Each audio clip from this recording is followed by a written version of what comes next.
Welcome to The Growth Equation. This isn't your typical business podcast. We're keeping it real about the challenges of scaling up, period. I'm Tristan Wright and I've been there. I've built and scaled my own business. I've sold it. I've learned a ton along the way. Now I'm bringing you the no BS stories of founders who are in the trenches right now, navigating that messy middle. We're talking advertising, marketing, design, creative, branding, the whole 9 yards. Doesn't matter if you're a solopreneur or running a team of 100. Everyone's got a secret sauce, that thing that makes them different, better. We're going to uncover it. So grab a coffee and let's get real. Today we're talking to Matt from We Are Blend, who's coming to us all the way from West Hollywood. Welcome, Matt. Welcome. Thank you, Tristan. I'm so happy to be here. Thank you for having me. My pleasure. So, Matt, tell us a bit about who you are and We Are Blend. Yes, so I am Matt Bajarchi, and I run Blend. The website is weareblend.la, as in Los Angeles. And as Tristan said, we're in West Hollywood. We are a creative production company. And what that is we are we're basically the next generation of what an agency is, in that we are an agency and a production company in one. So we focus on the people and parts of the process that deliver the most value, and we eliminate everything that wastes time, money, and energy. So, because as you know, most agencies subcontract production, and it's inefficient, it's more expensive, and we just really are incredibly lean and efficient. I love it. That's a really bold statement, saying you're the next generation. Like, I haven't heard of anyone ever say that. So that's probably one of the most confident statements I've heard when someone is introducing their business. Well, this is Donald Trump's America. I mean, not that I voted for him, but that's I don't mean to be a fake confidence, but I mean that because especially since the pandemic, Tristan, clients are really no longer afraid of working directly with small firms like my own. I am a one-person S corporation. I'm a one-person corporation. I've been in business for 12 years. And, the first 7 years, I had partners and employees and 4,000 square feet, and I had quite a massive burn rate each month. And that, of course, necessitates repeat business from clients, and you have to put your employees on whatever business you get.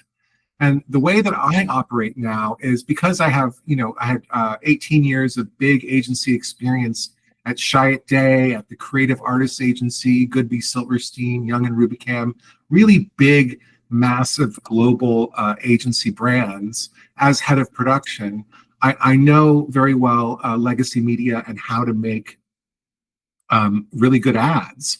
But of course, the world keeps changing ever faster, right? And clients now very much want to work with the people who actually have their hands on the work, right?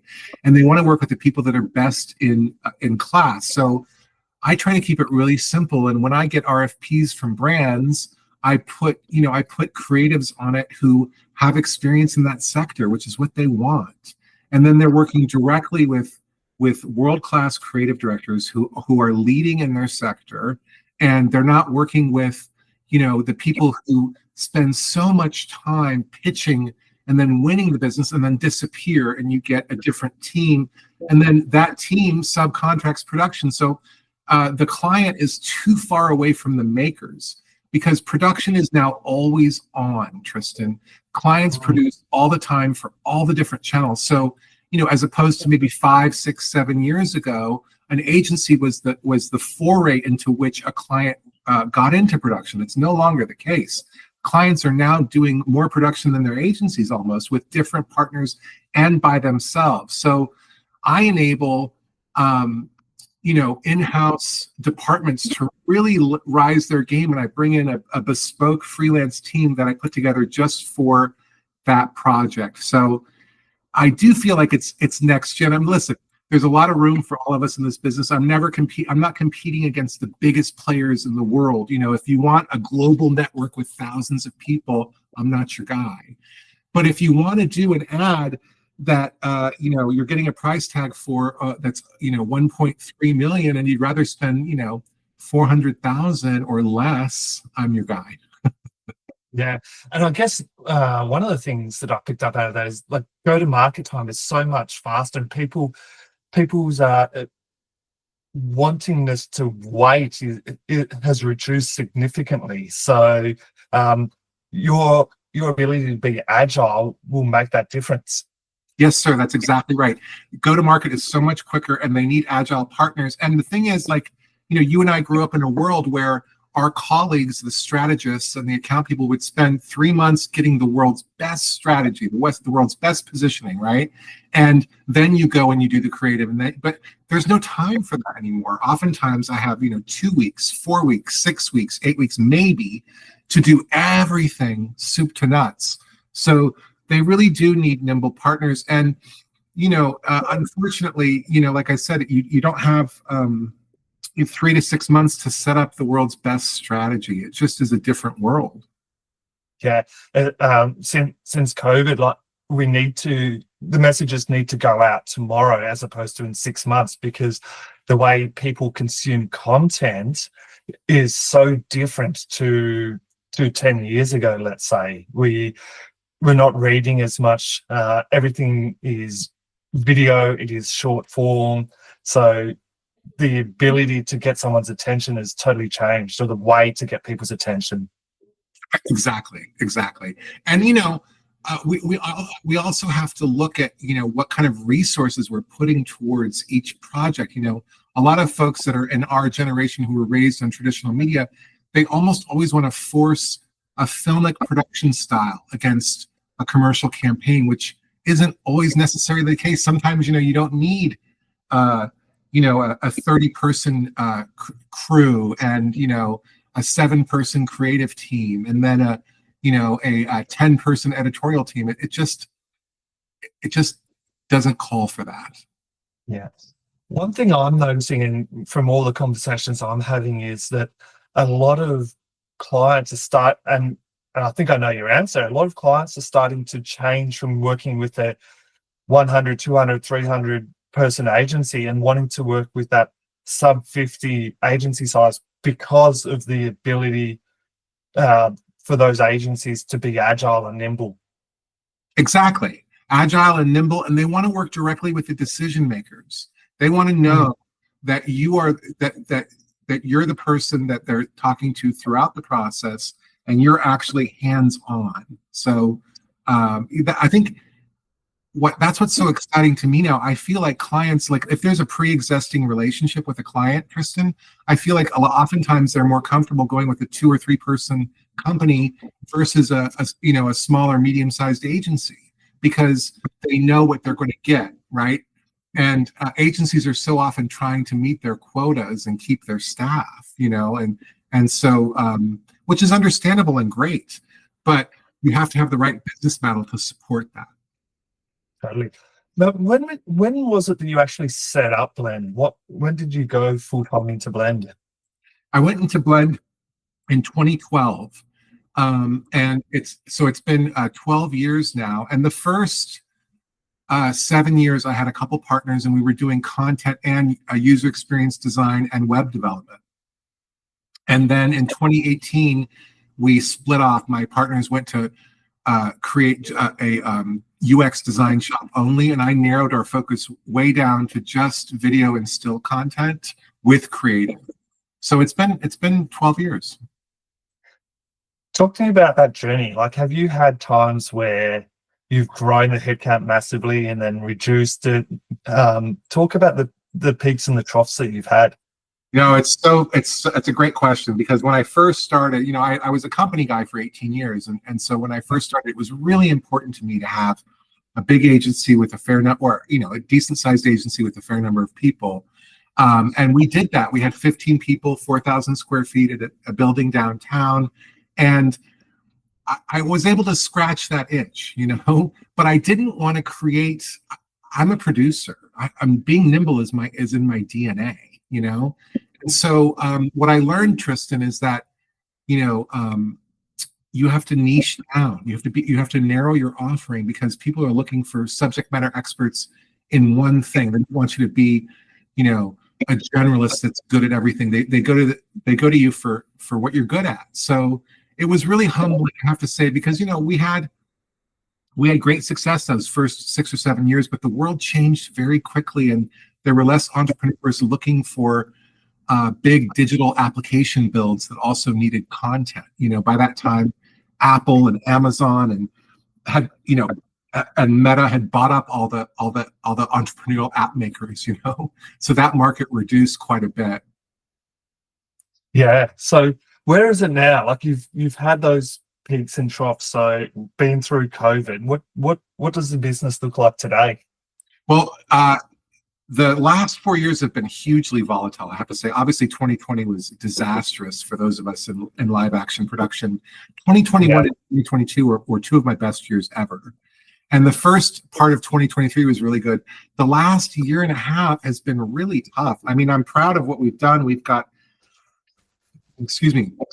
excellent clients this year, including EssilorLuxottica out of Milan.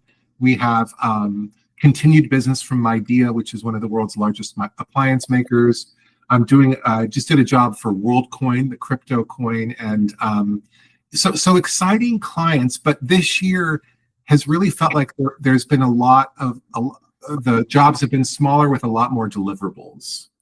Having said that, I feel like just like there was a bounce back in 21 and 22 after COVID, I feel like next year there will be increased spending because there's been such a contraction. Why do you feel like there's been that decreased spend but increased deliverables? What's the reasoning you're seeing behind that? I think, well, there's two things. Clients want to be in all the channels, but also they know they can. They're all too aware of what's going on in the market right now. The technology and media sectors in the US at least have been really adversely affected as companies do stock buybacks, and they decide not to. And to be fair to them, there was, after COVID, there was a lot of content in 2021 and 2022 made. Maybe even too much, perhaps. So I think that there were stock buybacks and there was contraction from having spent really hard for 2 years in a row. And then, all of the political issues at play. But I do look, advertising works. We know that. People need content. In the United States, at least, a big part of it also, Tristan, has been the streaming services all cut back this year. Again, because they were produced in 2021 and 2022. But that can't last forever. You know what I mean? And in Los Angeles, I'm happy to say that the governor announced a few weeks ago that they're bringing the tax incentives back to California for film. Yeah, for film and television. And we hope commercial will be added to that soon. So I'm very bullish on 2025. Yeah, nice. So we've talked about the industry as a whole and what you've seen in business. I'm sure there's been, behind the scenes though, I'm sure there's been times where you've questioned yourself running a business or you felt stuck. Or has it all been smooth sailing? No. I love the question. It's true. And I like that you asked it with a smile. No, oh my God. I tell my friends sometimes I feel like I'm running a 7-Eleven in Islamabad, because it's my secret sauce is that I'm very good at what I do, but and I have a great network over, my close to 30-year career. But but when clients aren't spending, it hurts all of us, and this year I certainly have been in the doldrums along with a lot of my peers, because when you own your own company, Tristan, the highs are higher and the lows are lower, but the truth is I don't have anyone to blame or credit but myself. I don't have any boss be like, oh gosh, I would have done well if he hadn't just, so no, I have to admit, like, it forces you to get a personal life. It forces you to stop being a widely despised workaholic, and to have some semblance of balance, like you guys do in Australia compared to us in the US. And you got to get a life, because you're not always going to be busy. And then it's important to have a life. It's whether you call it work-life balance, but it's important to have hobbies or enjoyments outside of work. Yes, sir. And Americans, as you, I think, are aware, are all too too bad at that, you know. So I've really, that's a good thing because I have a much more balanced life, and at the same time, you know, I can hop on a Zoom anytime. I can get back to a client quickly. You have to be more flexible, and you might not have 100% downtime, but you know, you do have to prioritize self-care in a way that the corporate world just simply doesn't allow. Yeah. How are you seeing that change? Like prioritizing self-care. Like, are you seeing that with your staff, subcontractors as well? Are your clients allowing for that? Yeah, yes, and I would say to your audience, look, I know you guys do amazing production in Australia. I mean, everyone I know kills to go there to do it. But I will say that, like, you know, now is a really good time to shoot in Los Angeles because we are a company town and people have been out of work for a while, and nobody shoots better than the crews here. I mean, just because they're the best in the business, if I may say so myself. Although, you know, we have competition all over the world, and that probably won't last. But Los Angeles is a company town, and so I feel like, yeah, all of the industry veterans I've talked to, you know, listen. If you're going to have longevity in this business, you need to, you know, manage your money well, and also know that this is going to happen. You know, you're going to have a few months or a quarter that's not good, maybe two in a row, but that's okay. You know, like, I'm not. See, Tristan, I have what the rich guys call a lifestyle business. You know, I work with some of the biggest companies in the world who found me via search because they want small and nimble and quality, like MyDeal, which is a massive appliance maker, EssilorLuxottica, which is the biggest eyeglass company in the world. Both found me via search, and I'm really, really proud of that. But I'm not trying. I'm not. I mean, I'm not necessarily trying to become a billionaire. You know what I'm saying? So I like my life, but it doesn't prevent me from scaling my operation. You know, it's just that as we are project based, and I'm doing massive jobs for companies like EssilorLuxottica or MyDeal, I'm there when they need me and not when they don't, and that makes me really happy because that way I'm not, you know, wasting resources or time. Yeah, totally. So, from a business, like you said, you're a production guy, you're the creative guy. How do you enjoy or not enjoy the business side of things? And do you delay Do I delay what? doing the business things like the? You have really good questions. Well, let me just say for your audience, because I'm a creative production company, I'm not a creative director. I don't try to be a creative director. I am creative, but I hire writers and art directors and creative directors who are good at whatever, you know, piece of business I have. So I just want to make that clear because I don't try to put my creative stamp on it. I just try to make sure that obviously we're on brief and it's the highest possible production value.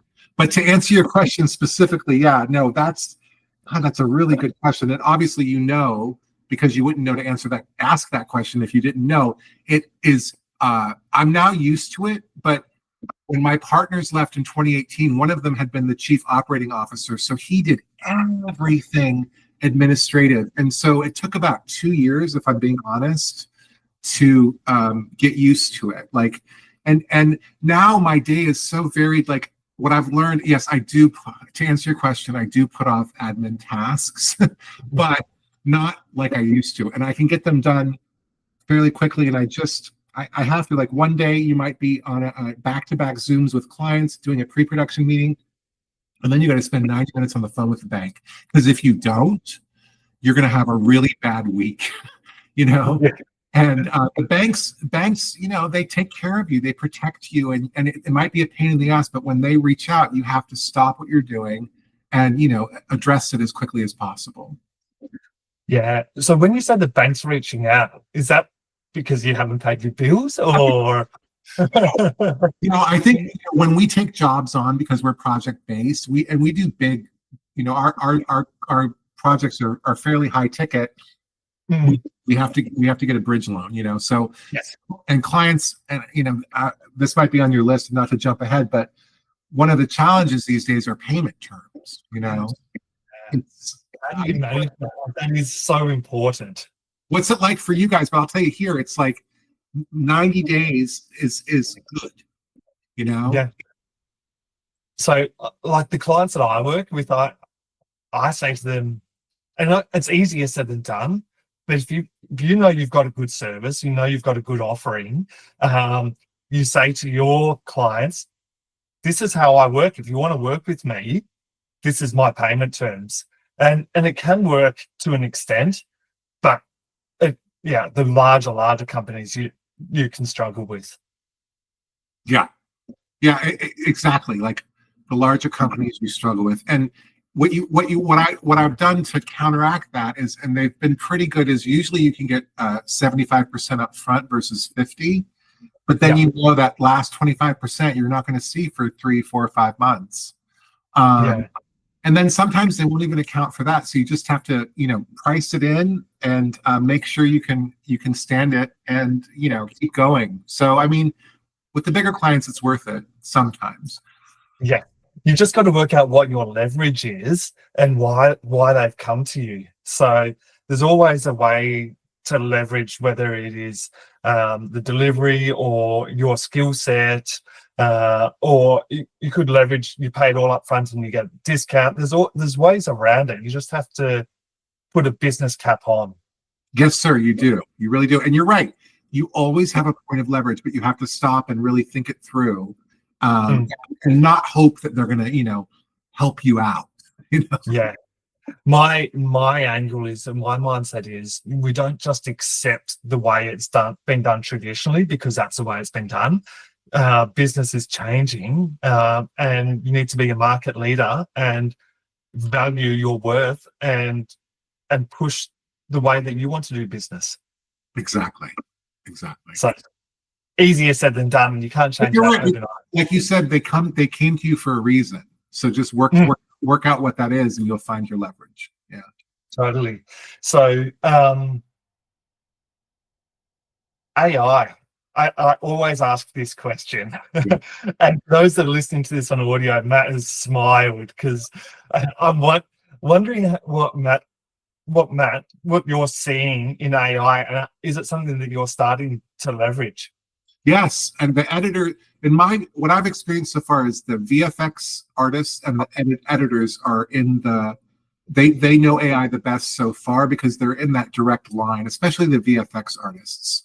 And Mm, so right now I'm doing a job for a massive industrial services cleaning firm that's franchising. So we're doing they wanted a library of 600 images of all these different cleaning scenarios and different industrial spaces. And we shot about 200 of them, and we're using Midjourney to create from those professionally shot images to create a library of 600. So we're going from 200 to 600 using AI for photography. I haven't used it for video yet. I mm, am all too aware of what it's doing. I have some friends that are using it.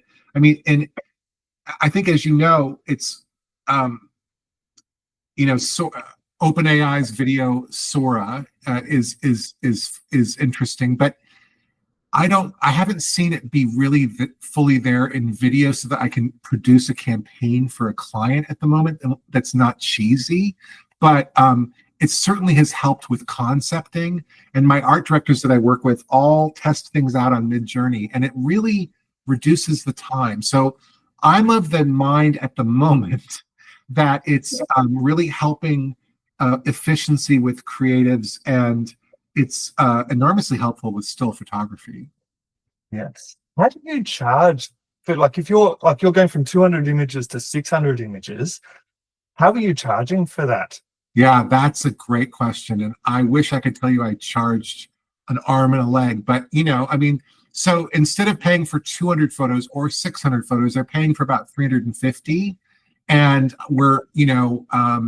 so I guess the right answer is I upped my editorial labor number by about 15% because they're the person that are doing the work. 'Cause you don't just push a button with AI. You have to, help Mm. do. But I wish I'd charged more, to be honest, but it's early days.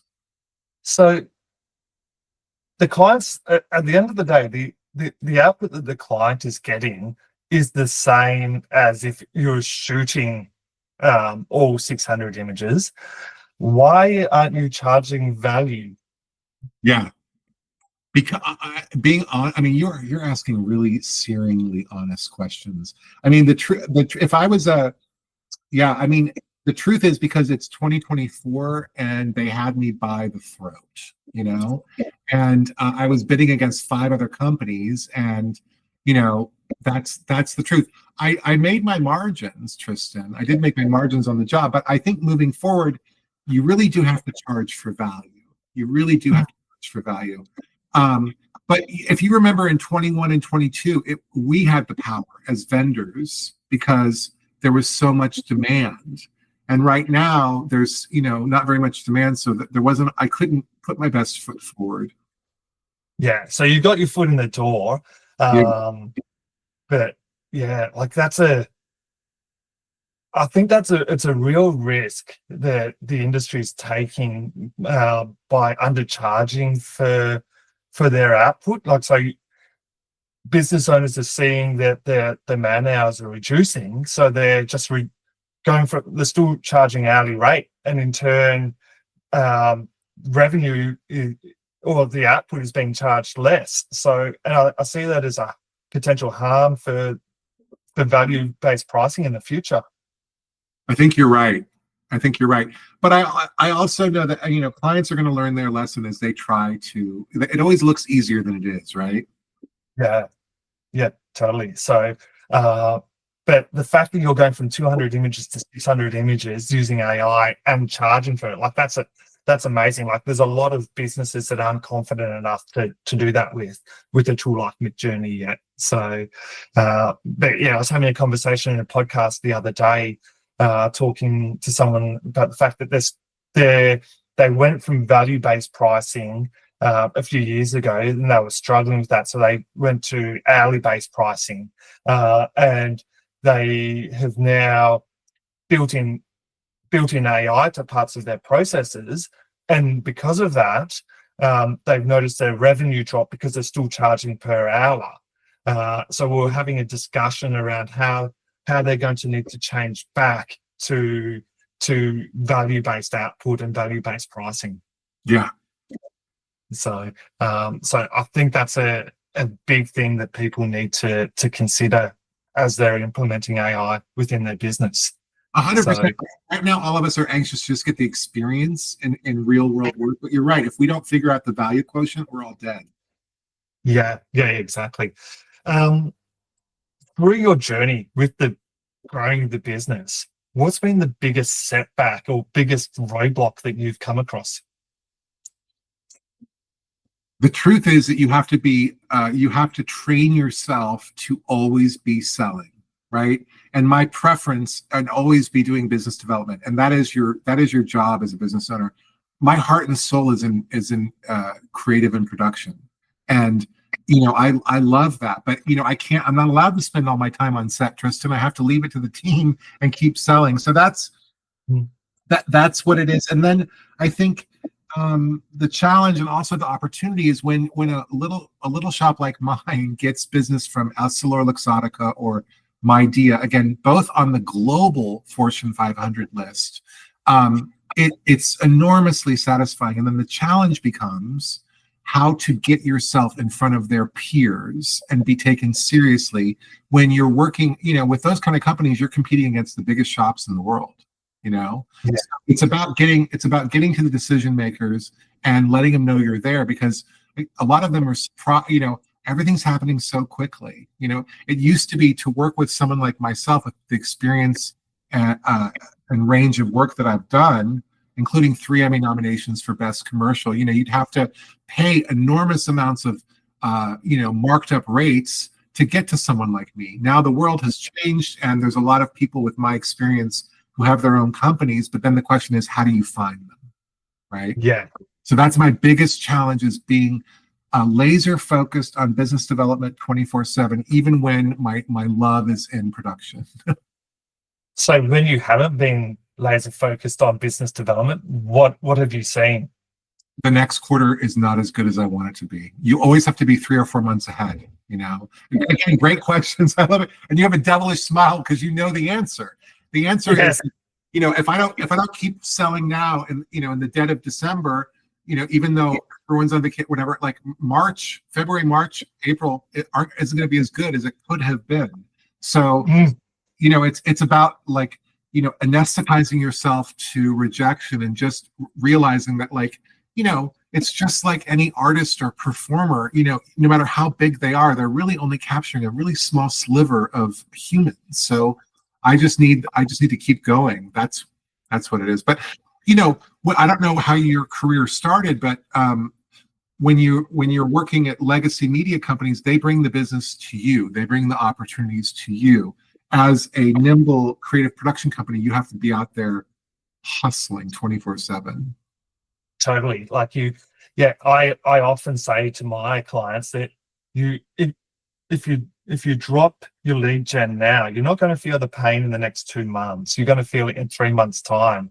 And then in 3 months' time, you're going to be chasing when it's too late, and you're going to sound desperate. And people aren't going to want to buy from someone that's desperate because you can smell it a mile away. God, that's another really good one.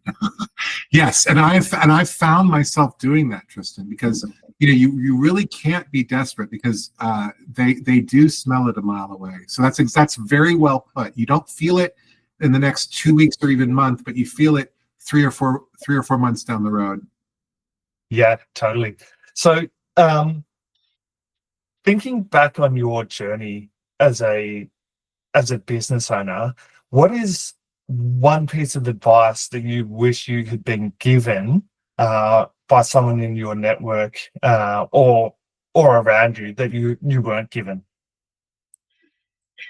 Do not underestimate the power of search and Google Ads. Don't waste money on LinkedIn or Meta. Interesting. That's controversial.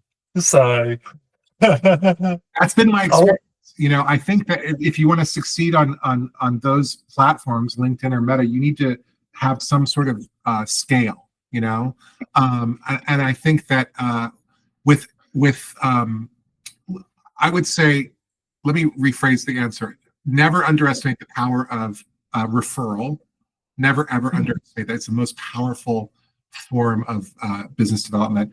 But also, yeah, I feel like with all the bells and whistles going out there, if you're producing video content, if you're running Google Ads, whatever it is, tie it into your search. It's relatively inexpensive, and it isn't going anywhere. I know everyone talks about, oh, TikTok has taken up search. Not for business terms, not for people who are spending good amounts of money, you know? So I feel like those, because, you know, Tristan, I spent a lot of money on those other platforms, not just on the ads themselves, but on, you know, having the staff and the operations to support it, you know? So for context, I agree with you. Put money into search, especially if you're a smaller business, because your content's going to be there forever. You build your brand, you build your reputation, and it's not about turning on and off. It's going to always be there. Exactly. And search rewards consistency. Yeah. Last question for you. What are you going to be doing differently next year? Video. I'm different. Yeah, no, for myself, I'm going to be promoting myself, just like talking, you know, doing vertical video on LinkedIn of myself talking about projects. It's putting myself out there even more, and you know, self-promotion at a massive scale. You know, that because, you know, I wasn't raised like that, Tristan. I was raised to be good at what I do, and then they'll find you. But the truth is, now, if you want to survive, you have to be good at what you do, and you also have to be relentlessly self-promoting. And like, you know, I just recorded it myself, just talking head, describing how I did a Porsche ad for 150,000 instead of $1 million. You know, and I don't love doing that, but I'm getting used to it. I don't want to become a creator, but the truth is, if I don't tie video into my search, I'm gonna lose ranking every month. Totally. The most important thing is be authentically you, and say those things. Don't pretend to be someone you're not when you're doing those videos. Yes, sir. That's good advice. Because they buy you and they buy your skill set. They don't buy your fake persona. That's right. That's right. Yeah. Matt, thank you very much for your time today. If people want to get in contact with you, what's the best way to connect? Thank you so much, Tristan. The best way is to reach me via email, which is matt@weareblend.la. That's WEAREBLEND.LA. Or call me on my mobile, +1 310 882 1041. I'm on LinkedIn. I'm everywhere. And again, I feel like, I'm trying to think of how I make a difference to your audience, because Australia has everything you need and you guys don't need us. But I would say this, that, I have bid against, for Australian-based company, I have bid against Australian-based firms and won based on price and quality, because it's not always cheap in Australia. Your productions cost quite a bit as well. So my competitive advantage is I do non-union work that looks like union work. And I do that because I use independent filmmakers in Los Angeles, and I leverage what we have. Awesome. Thank you very much, mate. Thank you so much. And I really appreciate it, Tristan. I look forward to talking to you again. Cheers. Goodbye. That's a wrap. Thanks for tuning into The Growth Equation. If you've enjoyed the show, hit that subscribe button and leave a review. It helps us big time. Catch you next time. And if you want more, head over to evolvetogrow.com.au for show notes and exclusive content.